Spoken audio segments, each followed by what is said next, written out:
Hello दोस्तों, स्वागत है आप सभी का आपके अपने यूट्यूब चैनल पर। मैं सर शुक्ला, आप लोगों का बहुत बहुत स्वागत करता हूं। दोस्तों, आज का ये वीडियो हमारे बीए फोर्थ सेमेस्टर के स्टूडेंट के लिए इम्पॉर्टेंट होने वाला है। जी हाँ, जो भी हमारे स्टूडेंट बीए सेकेंड ईयर में फोर्थ सेमेस्टर में हैं और जिनका भी एग्ज़ाम नहीं हुआ है, फिलहाल अभी फोर्थ सेमेस्टर का एग्ज़ाम बहुत कम ही यूनिवर्सिटीज़ में हुआ है, एक दो यूनिवर्सिटीज़ में हुआ है एग्ज़ाम की शुरुआत, लेकिन हो चुकी है।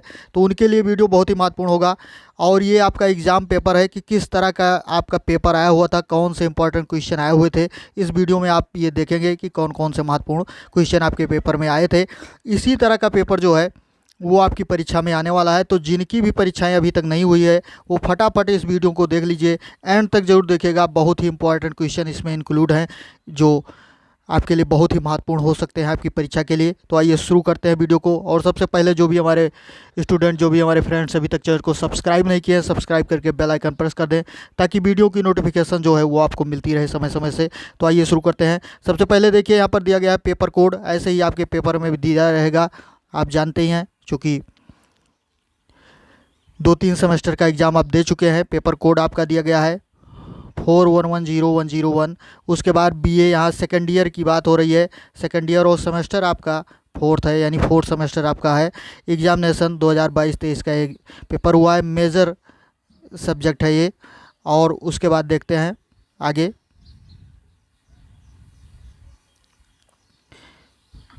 जी हाँ, अंग्रेजी का पेपर है दोस्तों, सब्जेक्ट आपका दिया गया है। और आप जानते हैं कि यहाँ पर टॉपिक क्या था इंग्लिश में, इंग्लिश लिटरेचर इन ट्रांसलेशन, ये आपके कोर्स का नाम है, एंड ट्रांसलेशन प्रैक्टिस। टाइम यहाँ पर 3 आवर का दिया गया था। मैक्सिमम मार्क जो थे वो 75 आपको यहाँ पे 75 नंबर मिलने होते हैं। सबसे पहले नोट आपको पढ़ना रहता है, ये ध्यान रखिएगा, नोट पढ़ के ही आगे बढ़ना है। कि attempt questions from all sections as per given instruction, जैसा कि इंस्ट्रक्शन दिया गया है हर सेक्शन में उसी तरह से आपको सारे प्रश्नों का उत्तर देना है। यानी जैसा सुझाव दिया गया है ठीक उसी तरह आपको सारे प्रश्न के उत्तर देने हैं। यानी हर सेक्शन में आपको अलग अलग से कितने क्वेश्चन करने हैं, क्या करने हैं, कितने शब्दों में लिखने हैं, ये सारी चीज़ें बताई जाती हैं। तो इसको ज़रूर ध्यान रखिएगा। सबसे पहले सेक्शन ये शुरू होता है दोस्तों, और यहाँ देखिए कि किस तरह के क्वेश्चन आए थे। यहाँ वेरी शॉर्ट आंसर टाइप के क्वेश्चन हैं। जी हाँ, किस तरह के, जिनको आप हिंदी में अति लघु उत्तरीय प्रश्न कह सकते हैं। यहाँ भी नोट दिया गया है, ये भी नोट आपको पढ़ना ही रहेगा कि attempt all questions of this part, यानी इस सेक्शन के सारे क्वेश्चन आपको करने हैं। Give answer of each question, प्रत्येक प्रश्न का उत्तर इन अबाउट 50 वर्ड्स, यानी 50 शब्दों के अंतर्गत आपको देना है। जहाँ प्रत्येक प्रश्न का उत्तर लगभग 50 शब्दों में आपको देना है। 10 क्वेश्चन इसमें है, एक क्वेश्चन पर आपको 2 नंबर मिलना है, यानी 10 × 2 इज इक्वल 20, यानी 20 नंबर का टोटल आपका ये सेक्शन रहेगा। अब हो सकता है कि आपके सेक्शन, आपके पेपर में जो है 10 की जगह पर कम 8 ही रहें, 5 ही रहें। तो ये इसीलिए पहले ही बताया गया है कि सबसे पहले आपको नोट पढ़ना है कि किस तरह के क्वेश्चन आपको करने रहेंगे। तो यहाँ क्वेश्चन नंबर 1 में पहला क्वेश्चन देखते हैं। यहाँ पर सबसे पहला क्वेश्चन क्या आया था, व्हाट इज लिटरल ट्रांसलेशन। जी हाँ, लिटरल ट्रांसलेशन क्या है। ट्रांसलेशन की शुरुआत जैसे ही होती है आप समझते हैं कि लिटरल ट्रांसलेशन क्या होता है, ह्यूमन ट्रांसलेशन क्या होता है, ये सारी चीज़ें इसमें आपको समझना है। यानी अक्षर अनुवाद, अक्षरशः अनुवाद या शाब्दिक अनुवाद जो है वो क्या होता है। बस 50 शब्द के अंतर्गत इसकी डिफिनेशन लिखनी थी। बहुत इंपॉर्टेंट क्वेश्चन आया हुआ था दोस्तों, इसको जरूर देख लीजिएगा। लघु उत्तरीय यानी शॉर्ट आंसर में भी ये क्वेश्चन आ सकता है, तो ये जरूर ध्यान रखिएगा, इंपॉर्टेंट क्वेश्चन है। दूसरा क्वेश्चन यहाँ पर आया हुआ था, how does Amul die in Tagore's the home and the world. जी हाँ, टैगोर्स आपका जो होम एंड द वर्ल्ड, ये जो आपका चैप्टर है आपके कोर्स में, इसमें अमूल्य जो पात्र रहता है उसकी मृत्यु किस तरह से होती है ये आपको बताना है। जी हाँ, अमूल, संदीप, ये सब सारे इस चैप्टर के पात्र हैं। तो इसमें जो है अमूल्य की मृत्यु कैसे होती है ये आपको बताना है। नेक्स्ट क्वेश्चन देखते हैं दोस्तों, क्या आया हुआ था। अगला क्वेश्चन आया था दोस्तों, अगला क्वेश्चन आया हुआ था, what is the basic problem of the tribal people. जी हाँ, बेसिक प्रॉब्लम जो है ट्रीबल पीपल की वो क्या थी, that is raised in Mahasweta Devi's the hunt. जी हाँ, महाश्वेता देवी का जो हंट जो आपके कोर्स में इंक्लूड है ये रचना, तो इसमें जो ट्रिबल पे यानी आदिवासी लोग जो हैं उनकी बेसिक प्रॉब्लम यानी मूल प्रॉब्लम, उनकी जो मूल समस्या है वो क्या चीज़ थी जो इस चैप्टर में उठाई गई है, दिखाई गई है। तो ये बात आपको बताना है कि द हंट में जो महाश्वेता स्वामी का लिखा हुआ है इस चैप्टर में जो आदिवासी लोग हैं उनकी प्रमुख समस्या यानी किन समस्याओं को प्रकाशित किया गया है, उठाया गया है, ये बात आपको बताना है। तो ये क्वेश्चन इंपॉर्टेंट था। अगला क्वेश्चन आया था कि write a short note on Savitri's true feeling in Mohan Rakesh Adhe Adhure. जी हाँ, मोहन राकेश साहब का आधे अधूरे जो रचना है, इसमें सावित्री की जो रियल फीलिंग है, वास्तविक अनुभूति है, अनुभव मतलब उसकी भावनाएं हैं, उसको आपको बताना है। उस पर एक शॉर्ट नोट लिखना था, यानी 50 वर्ड के लगभग ही लिख देना था। नेक्स्ट क्वेश्चन आया था दोस्तों, व्हाट इज़ ह्यूमन ट्रांसलेशन। जी हाँ, मानव अनुवाद क्या है, ह्यूमन या मशीन ट्रांसलेशन क्या होता है दोस्तों, तो ये आप जरूर देख लीजिएगा, बहुत इंपॉर्टेंट क्वेश्चन आया हुआ था। Next question, write two main differences between human translation and machine translation. जी हाँ, ह्यूमन ट्रांसलेशन और मशीन ट्रांसलेशन के बीच में दो महत्वपूर्ण डिफरेंस जो है वो आपको बताना है। दो महत्वपूर्ण अंतर जो है इसको बताना है कि मानव अनुवाद और मशीनी अनुवाद क्या चीज़ होता है, ये आपको बताना है। इसमें क्या अंतर होते हैं दोनों में, ये आपको बताना था। नेक्स्ट क्वेश्चन आता, what is the religious significance of कन्यादान। जी हाँ, कन्यादान का जो है, कन्यादान ये चैप्टर का नाम है दोस्तों विजय तेंदुलकर के। तो कन्यादान का जो रिलीजियस सिग्निफिकेंस है यानी धार्मिक महत्व है, ये आपको बताना है। कन्यादान का क्या धार्मिक महत्व है, ये आपको बताना है। नेक्स्ट क्वेश्चन आता, differentiate between literary and non literary translation. जहाँ साहित्यिक और गैर साहित्यिक अनुवाद में आपको क्या करना था, डिफरेंस बताना था, अंतर बताना था। ये बहुत इंपॉर्टेंट क्वेश्चन आया हुआ था। उसके बाद क्या क्वेश्चन इसमें आया था छोटे वाले में, देखते हैं। 9वां नंबर क्वेश्चन आया था दोस्तों कि what is the main theme of Jaishankar Prasad Aansu. जी हाँ, जयशंकर प्रसाद की जो रचना आंसू है, बहुत ही फेमस चैप्टर है दोस्तों जयशंकर प्रसाद साहब का। तो इसकी जो मेन थीम है, मुख्य विषय जो है वो क्या है, ये आपको बताना है। बहुत इंपॉर्टेंट क्वेश्चन, जरूर याद रखिएगा इसको। नेक्स्ट क्वेश्चन आता है, what is the theme of the short story Amritsar Aa Gaya. जी हाँ, ये जो शॉर्ट स्टोरी है अमृतसर आ गया भीष्म शाहिनी की, तो इसमें इसकी जो मुख्य थीम है, इसका मुख्य विषय जो है, ये आपको बताना था। तो ये सारे क्वेश्चन दोस्तों सेक्शन ये में आए हुए थे। 10 क्वेश्चन आपके हो गए, ये सेक्शन आपका कंप्लीट हो रहा है। अब सेक्शन बी शुरू होता है। सेक्शन बी में आपका किस तरह का क्वेश्चन है, यहीं पर दिया गया है शॉर्ट आंसर टाइप क्वेश्चन। जी हाँ, शॉर्ट आंसर टाइप के क्वेश्चन इसमें रहेंगे। लघु उत्तरीय प्रश्न, देखते हैं कौन कौन से इंपॉर्टेंट क्वेश्चन आए हुए थे। सबसे पहले यहाँ पर भी नोट दिया गया है, नोट जरूर पढ़ना है आपको, नोट पढ़ के ही आगे बढ़ना है। कि अटेम्प्ट एनी 5 क्वेश्चन, यहाँ पर कितने क्वेश्चन करने हैं दोस्तों, 5 प्रश्न आपको करने हैं। इस सेक्शन से केवल 5 प्रश्न आपको करने थे।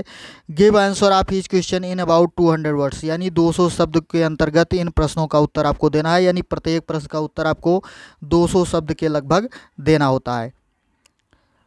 5 क्वेश्चन करने हैं, एक क्वेश्चन पर 7 नंबर, यानी टोटल आपको 35 नंबर इस पे मिलने थे।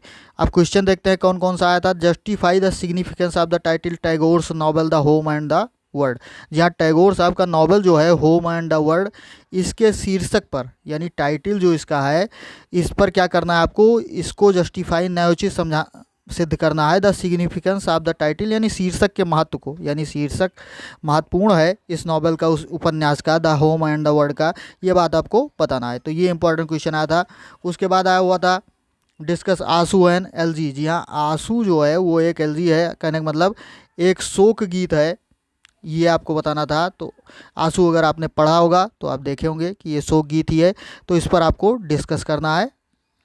ये इंपॉर्टेंट क्वेश्चन था। अगला क्वेश्चन आया हुआ था, describe the issues of the tribal women as portrayed in Mahasweta Devi's the hunt. यानी महाश्वेता देवी के जो उनकी रचना द हंट है, इस हंट में जो ट्रिबल वुमेन हैं यानी जो आदिवासी महिलाएं हैं, उनके जो इशूज़ थे, उनके इशूज़ जो उनके मुद्दे थे, उनको किस मतलब जिस तरह से इसमें चित्रित किया गया है, तो उसका क्या करना है आपको, डिस्क्राइब करना है, उसका वर्णन करना है। यानी महाश्वेता देवी के जो हंट, ये जो रचना है, इस रचना में आदिवासी महिलाओं के जो इशूज़ को पोर्ट्रेट किया गया है, चित्रित किया गया है, तो इस बात को आपको डिस्क्राइब करना था। नेक्स्ट क्वेश्चन आता है, विजय तेंदुलकर कन्यादान is an exploration of the caste based conflict in Indian society elaborate. यानी विजय तेंदुलकर की रचना जो है कन्यादान, ये क्या है, एक अन्वेषण है of the caste based conflict in Indian society. यानी भारतीय समाज में जो जाति आधारित जो संघर्ष है, इस संघर्ष का एक अन्वेषण है। इस बात को आपको बताना था, इसको सही साबित करना था, इसके बारे में आपको वर्णन करना है। ये इंपॉर्टेंट क्वेश्चन आया हुआ था, बहुत ही महत्वपूर्ण क्वेश्चन है दोस्तों ये वाला, इसको जरूर देखिएगा। नेक्स्ट क्वेश्चन आया हुआ था दोस्तों, क्वेश्चन नंबर 6 आया था यहाँ पर, right a short note on the use of symbols in the Hunt, Hunt में प्रतीकों का किस तरह से प्रयोग किया गया है ये आपको बताना था, एक इस पे छोटा सा लेख लिखना था। उसके बाद क्वेश्चन नंबर 7 यहाँ होता है कि translate the following into English, जी हाँ अंग्रेजी में अनुवाद करने के लिए आता था। अब जाहिर सी बात है अंग्रेजी अनुवाद आप लोग जानते हैं, देश की उन्नत बालकों पर निर्भर है, वही राष्ट्र के मेरुदंड हैं, आज के बालक कल के पिता कहलाएंगे। बहुत ही सरल ट्रांसलेशन है, ये आपको करना था, तो आप लोग जाहिर सी बात है इसको कर लेंगे, बहुत ज़्यादा इंपॉर्टेंट बताने की ज़रूरत नहीं है। तो ये क्वेश्चन आया था क्वेश्चन नंबर 7, देख लीजिए क्या हुआ था। आगे भी अतएव आवश्यक है कि इनकी देखरेख भली बात की जाए। बाल्यकाल से ही बच्चों के मन में तरह तरह के काम करने की इच्छा उठती है, कोई चित्रकार बनना चाहता है और कोई वकील या डॉक्टर, परंतु उनके माता पिता उनकी इच्छाओं की हत्या कर उन्हें अपने सांचे में ढालने का प्रयास करते हैं। ऐसे बालकों से आगे चलकर राष्ट्र और समाज कल्याण नहीं हो पाता। ये सारे वाक्यों का अनुवाद आपको अंग्रेजी में करना था। उसके बाद क्वेश्चन नंबर 8 जो आया था, ये भी दोस्तों क्या हुआ था, ट्रांसलेशन का आया था, लेकिन इसमें ट्रांसलेशन जो है translate the following into Hindi, इसमें हिंदी में आपको अनुवाद करना है।